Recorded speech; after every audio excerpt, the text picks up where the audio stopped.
Hi, I'm Diane. I'm the Chief Leadership Officer at Blueprint Leadership. This week's theme is forgiveness. Gandhi has a saying. He said that forgiveness is the virtue of the brave, and I agree with that. When we think about forgiveness in the marketplace, it might seem a little bit odd.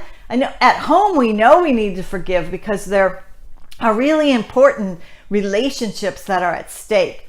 In the marketplace, we're there so much of the time. And we know that we're all imperfect, so we have to be able to both give and receive forgiveness for the mistakes that we make. When we withdraw, when we say, no, I can't forgive that person, it's like pouring lemon juice into the soil of a plant. It's acidic and the plant's going to die. And that happens in our marketplace all the time. We know it and we see it, where people refuse to forgive. They put up walls in communication so that information doesn't flow. And therefore, productivity, engagement, and collaboration just fall apart. And we end up giving an advantage to our competitors. On the other hand, when we do forgive, then we open up all of the possibilities for increased productivity and increased engagement, collaboration across the different functional groups. If you're on the side of needing to offer forgiveness, that's where the true sense of boldness with humility come in.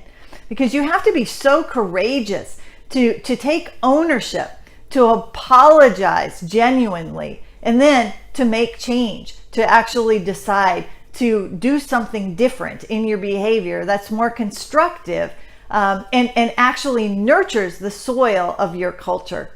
Now, think about one of the most interesting and I think prominent examples of forgiveness in our history is Nelson Mandela. As we all know, he had been in prison for 27 years.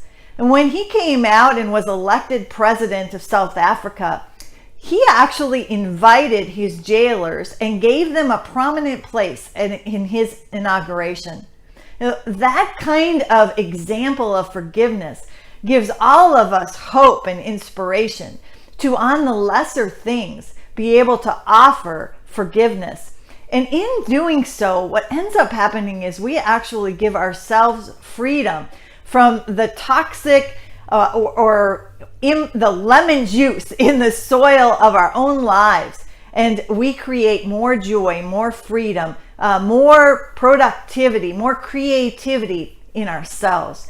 And so let's all look for examples where right this second, right this moment, we need to offer forgiveness to someone and then go out, give an authentic apology, take ownership for that mistake that was made, and decide to change.